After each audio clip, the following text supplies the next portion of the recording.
Hello student, आज के lecture में हम अपना ब्लड कॉर्पसेल्स का ही सेगमेंट कंटिन्यू करेंगे।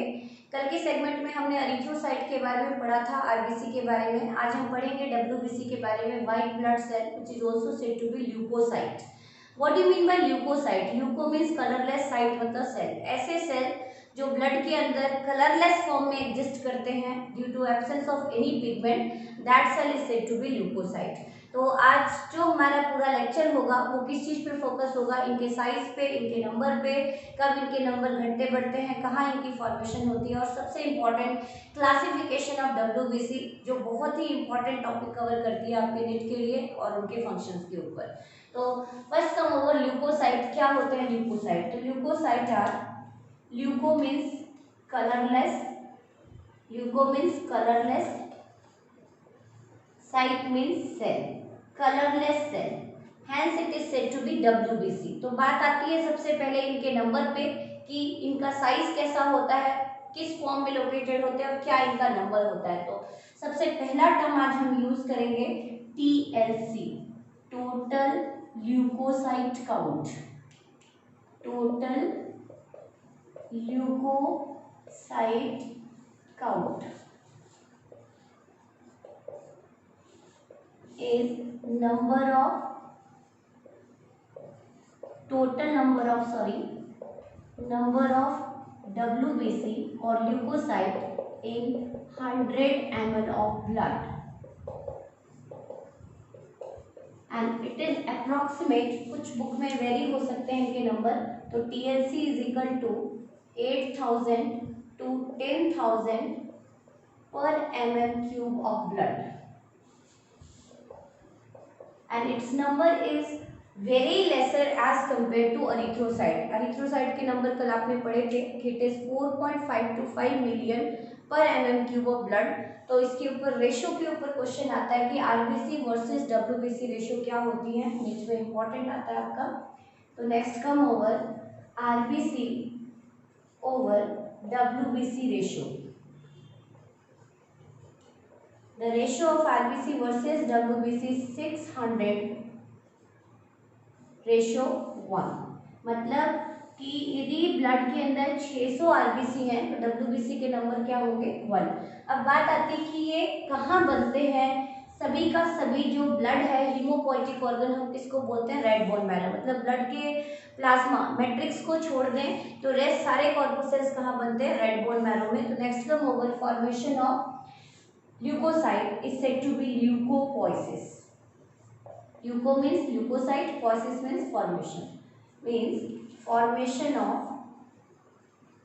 leukocyte, and it occurs in red bone marrow, RBM, red bone marrow, or marrow cavity which is filled with gelatinous red substance, and second is lymph node, and third most important thymus which is site of maturation of certain lymphocytes।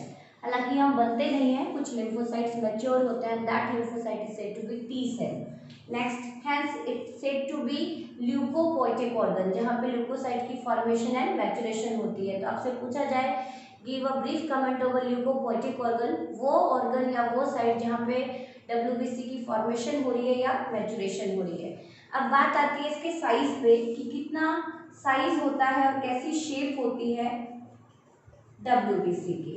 तो size it is larger as compare to RBC, तो it size it is larger than RBC, and its size is approximate 80 to 20 micron। 80 to 20 micron इसका size होता है, diameter, और shape इसकी regular होती है, इसीलिए हम इसकी थिकनेस को एग्जैक्टली मेजर नहीं कर सकते। तो नेक्स्ट, शेप इज स्फेरिकल और irregular in outline.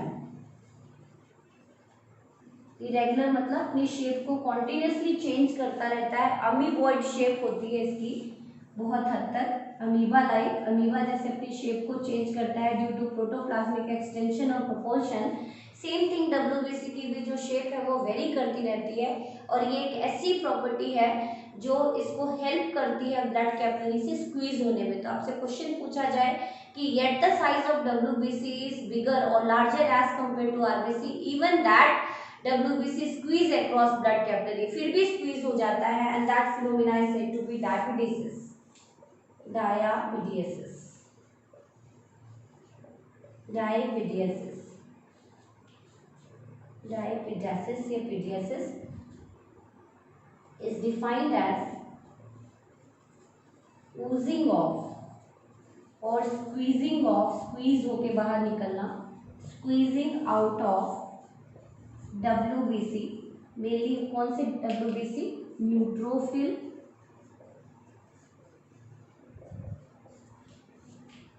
squeezing out of WBC across blood capillary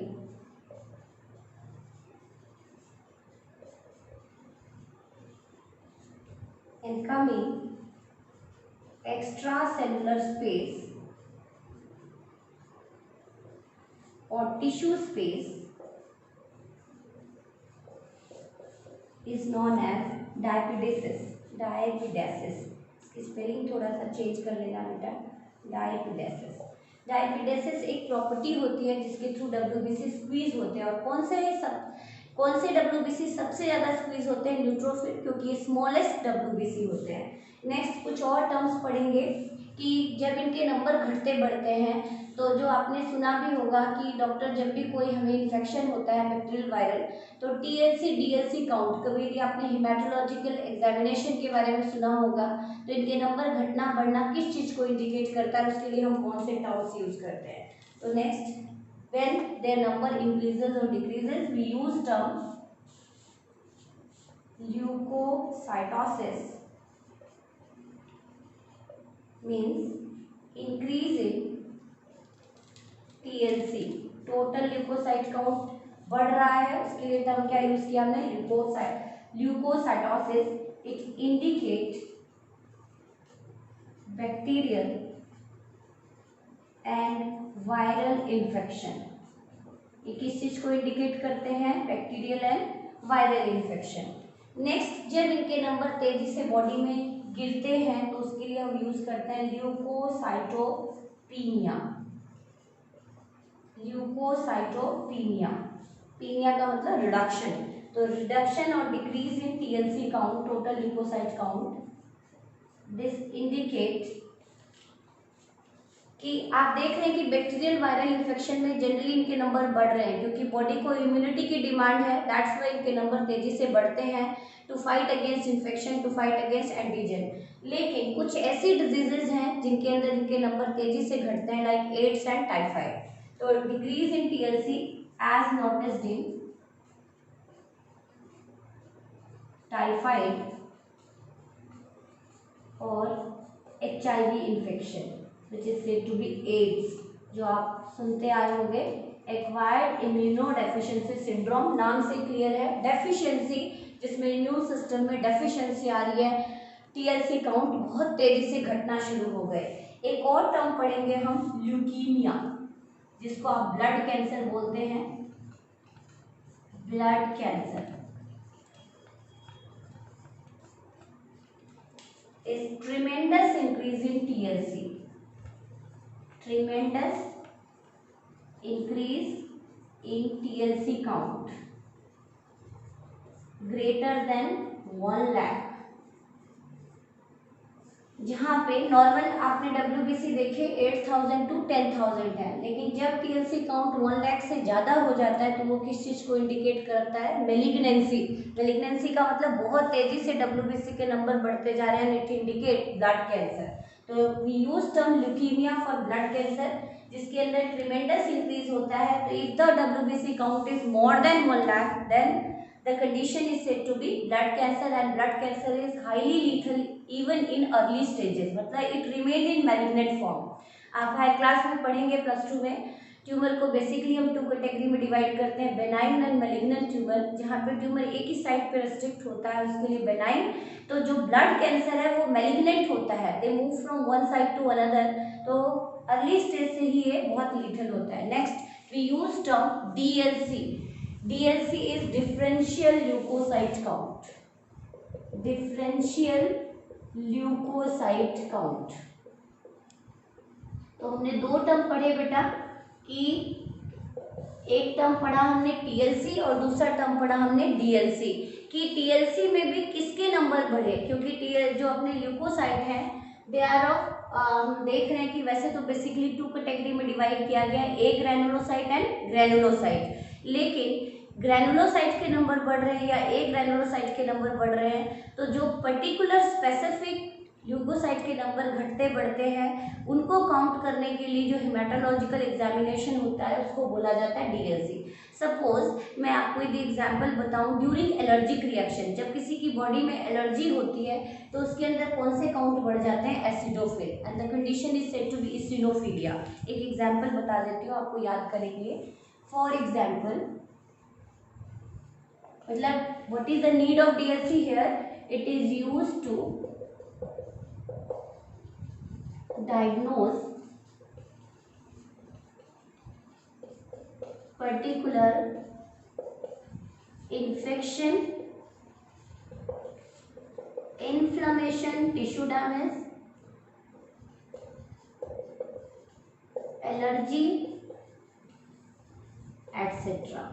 जहाँ पे पर्टिकुलर मतलब पहले टीएलसी नंबर घटे बढ़े, यदि बहुत ज़्यादा बढ़ गए तो डॉक्टर सीधा कह देते हैं वायरल फीवर है, लेकिन फिर भी फीवर डाउन नहीं जा रहा तो फर्दर डॉक्टर डीएलसी कराते हैं, डिफरेंशियल ल्यूकोसाइट काउंट की किसके नंबर घटे हैं और किसके नंबर बढ़े हैं। फॉर एग्जांपल इन इसिनोफिलिया या for example during allergic reaction, allergy पढ़ी थी हमने अपने रेस्पिरेशन वाले चैप्टर में कि ड्यूरिंग एलर्जिक रिएक्शंस और during allergy which is hypersensitivity of body towards specific antigen, तो during allergic reaction eosinophil या acidophil count increases beyond a limit, and that term we use is eosinophilia. अब बात आती है कि क्या है ये डिफरेंट टाइप के, तो डिफरेंट टाइप के एसिडोफिल, बेसोफिल, न्यूट्रोफिल, मोनोसाइट क्या है, तो नेक्स्ट कम होगा क्लासिफिकेशन ऑफ डब्ल्यूबीसी। तो next we do term classification of leucocyte और डब्ल्यूबीसी। तो it is divided into two major category, it is divided into two major category, granulocyte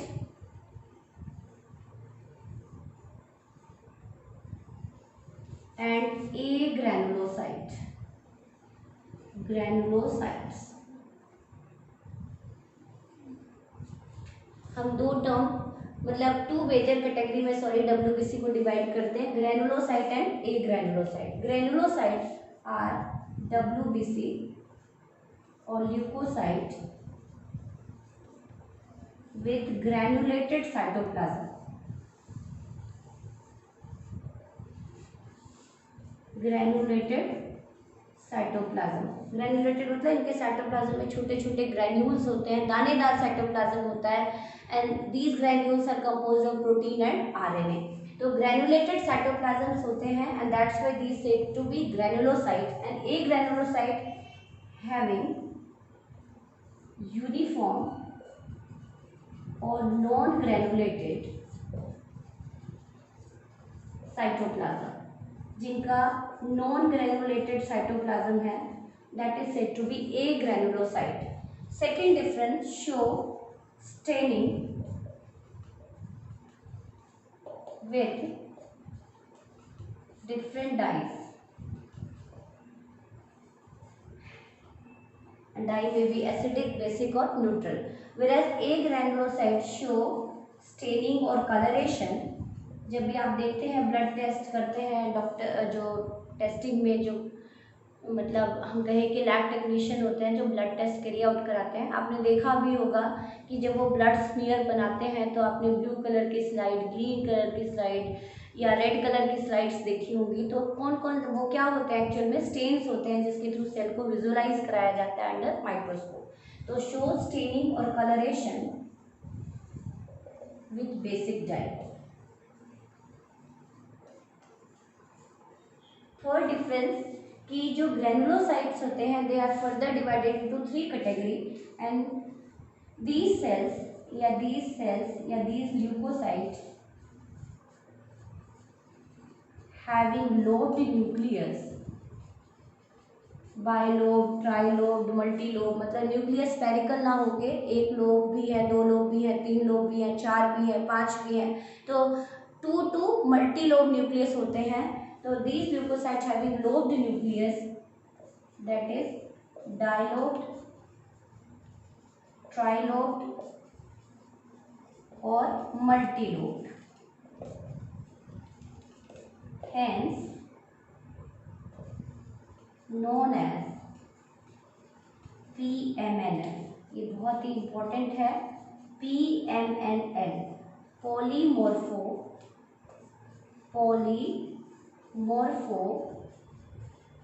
nuclear leucocyte. ध्यान से देखें मैंने क्या बताया कि जो ग्रेनुलोसाइट हैं ये 3 टाइप के हैं और तीनों के न्यूक्लियस वेरी कर रहे हैं, किसी के अंदर बाइलोब न्यूक्लियस है, किसी में ट्राइलोब और किसी में मल्टीन्यूक्लियस।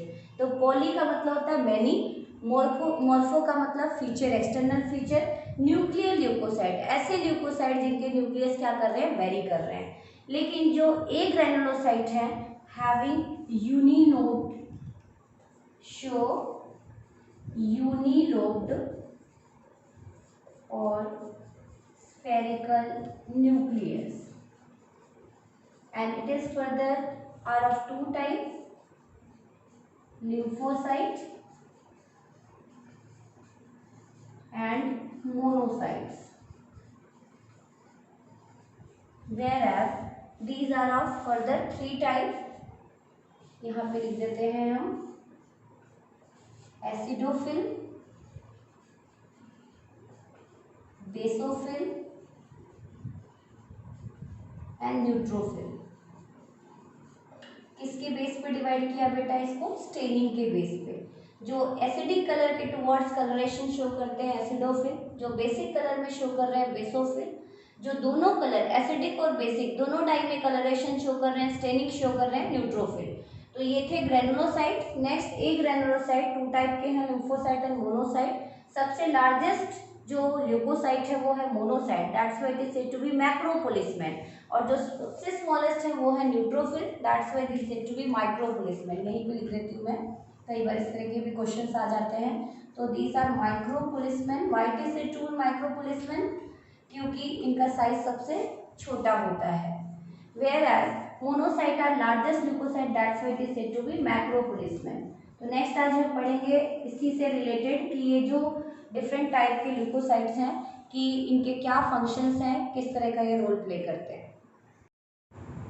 Next come about comparison of different type of WBC। आपने पढ़ा कि बेसिकली जो ल्यूकोसाइट है it is divisible into 2 basic category, granulocyte and A granulocyte, on the basis of presence और एब्सेंस ऑफ ग्रेनुलेटेड और ग्रेन्यूल इन देयर साइटोप्लाज्म। तो अब हम कंपैरिजन पढ़ेंगे कि कौन से स्मॉलेस्ट है, कौन से लार्जेस्ट है और क्या उनका मेजर रोल है। तो सबसे पहले आ जाते हैं हम स्टार्टिंग में मैंने ग्रेनुलोसाइट मेंशन किया है, neutrophil, basophil, acidophil, and then a granulocyte mention किया है, मोनोसाइट एंड लिम्फोसाइट। तो सबसे पहले न्यूट्रोफिल का आप डायग्राम देखें तो आपको न्यूक्लियस कैसा दिखाई दे रहा है बेटा। सबसे पहला कंपैरिजन देखें, nucleus is multilobe, whereas in basophil it is trilobe और S shaped nucleus। कैसा दिखाई दे रहा है आपको, S shaped nucleus। इस तरह के क्वेश्चन आपके नीट में कवर होते हैं। एंड थर्ड एसिडोफिल में आपको न्यूक्लियस कैसा दिख रहा है, बाइलोब। तो यदि हम इन तीनों को देखें तो इनका न्यूक्लियस क्या कर रहा है, वेरी कर रहा है, तीनों के न्यूक्लियस वेरी कर रहे हैं, that's why these 3 granulocyte is said to be PMNL, polymorpho nuclear leucocyte, PMNL कहते हैं हम इनको। नेक्स्ट मोनोसाइट, जिसका सबसे बड़ा साइज का WBC होता है, सबसे लार्जेस्ट WBC होता है, उसके अंदर किस तरह का है, किडनी और बीन शेप न्यूक्लियस, किडनी और bean shape nucleus, whereas in lymphocyte it is rounded or spherical in outline। तो ये तो था न्यूक्लियस के बेस पे comparison. Next come over percentage in TLC, जिसको आप टेक्निकली बोलते हो डीएलसी, डिफरेंशियल ल्यूकोसाइट काउंट, कि टोटल ल्यूकोसाइट काउंट में हर एक की क्या परसेंटेज है। तो न्यूट्रोफिल जो सबसे मैक्सिमली प्रेजेंट होता है 60 to 70%, average 62%। Basophil is just 0.5 to 1%। सबसे लो कंसेंट्रेशन या लो नंबर किसके देखे गए हैं, बेसोफिल के। Acidophil is 2 to 4%, monocyte 4 to 8%, average 5.8%, and lymphocyte is 25 to 30%। तो आपने क्या देखा कि सबसे ज्यादा कौन से हैं बेटा, न्यूट्रोफिल हाई नंबर, और सबसे कम कौन से हैं, बेसोफिल। इस तरह की जो कंपैरेटिव रेंज है उसके ऊपर आप मेजर फोकस कीजिएगा। नेक्स्ट जिसको मैं स्पेशली अंडरलाइन करूंगी, थर्ड आ जाते हैं साइज।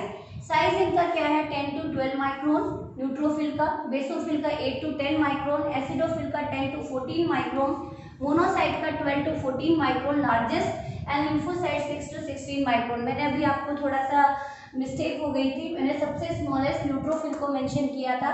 यहाँ पे आप देखें सबसे स्मॉलेस्ट कौन सा होता है, लिम्फोसाइट। सबसे स्मॉलेस्ट ल्यूकोसाइट यदि आपसे पूछा जाए तो कौन सा है आपका, लिम्फोसाइट, और सबसे लार्जेस्ट पूछा जाए तो आप किसका नाम देंगे, मोनोसाइट का।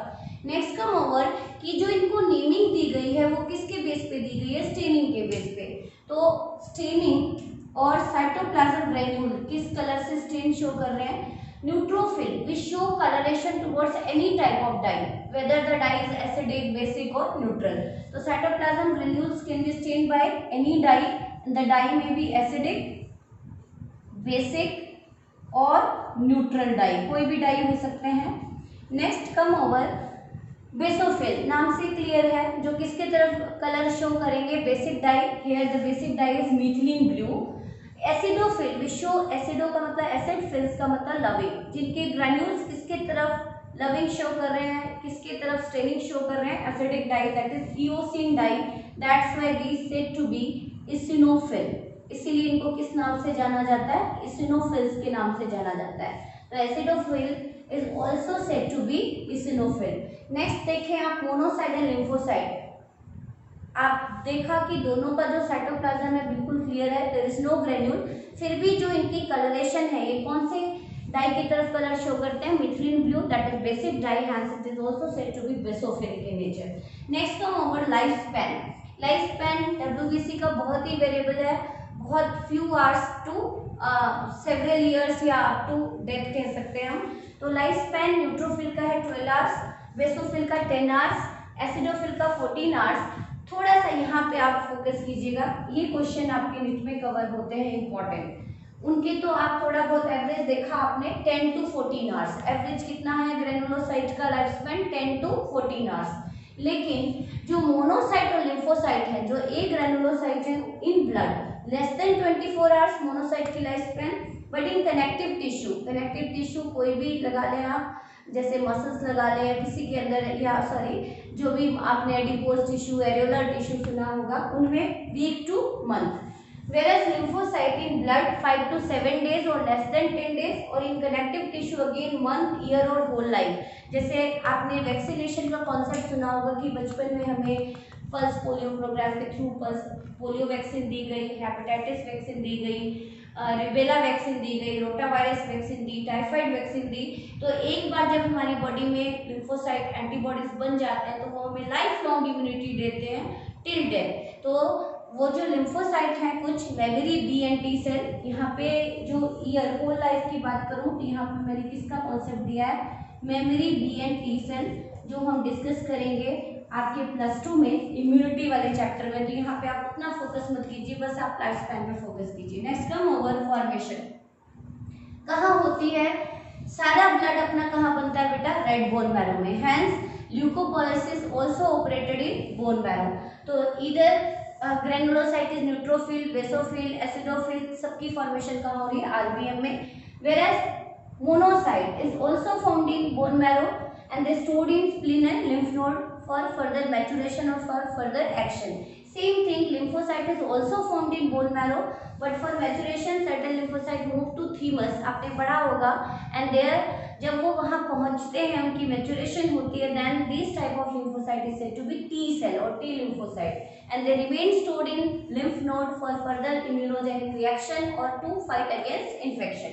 नेक्स्ट कम ओवर फंक्शन, इसके ऊपर फोकस कीजिएगा, मतलब मेजर फोकस आपका रहना चाहिए एक तो न्यूक्लियस के ऊपर, एक परसेंटेज के ऊपर, एक इसके अंदर ट्रेनिंग के ऊपर एंड मोस्ट इंपॉर्टेंट फंक्शन के ऊपर। मतलब आपको वैसे मैंने 7 हेडिंग्स में एक्सप्लेन किया है कंपैरिजन, लेकिन आपका मेजर फोकस रहे nucleus, percentage in TLC, cytoplasmic granule और स्टेनिंग एंड देन फंक्शन। कैसा फंक्शन होता है न्यूट्रोफिल का? फेगोसिटिक, मतलब जब भी हमारे ब्लड में कोई एंटीजन पहुंचता है तो उसका सबसे पहला एनकाउंटर, उसका सामना किससे होता है? न्यूट्रोफिल से। तो फर्स्ट एनकाउंटर जो करता है हमारी बॉडी में एंटीजन को, वो कौन करता है? Neutrophil, and it is associated with phagocytic action, engulf कर जाता है, और इनगल्फ कर जाता है ड्यू टू स्मॉलर साइज, हालांकि स्मॉलेस्ट नहीं है, smaller size, hence it is said to be micro policeman. Next come over basophil. Basophil secrete and transport heparin, histamine and serotonin. Here histamine, serotonin, heparin itself released by basophil, लेकिन major जो यहाँ पे secretion हो रही है, जो release कर रहा है, क्योंकि ट्रांसपोर्टेशन का काम करता है, रिलीज कौन कर रहा है? Liver. Here heparin, histamine, serotonin released by liver, released via liver। तो बेसोफिल का मेजर क्या काम है? एंटीकोएगुलेंट और एलर्जिक रेस्पॉन्स में पार्टिसिपेट कराना।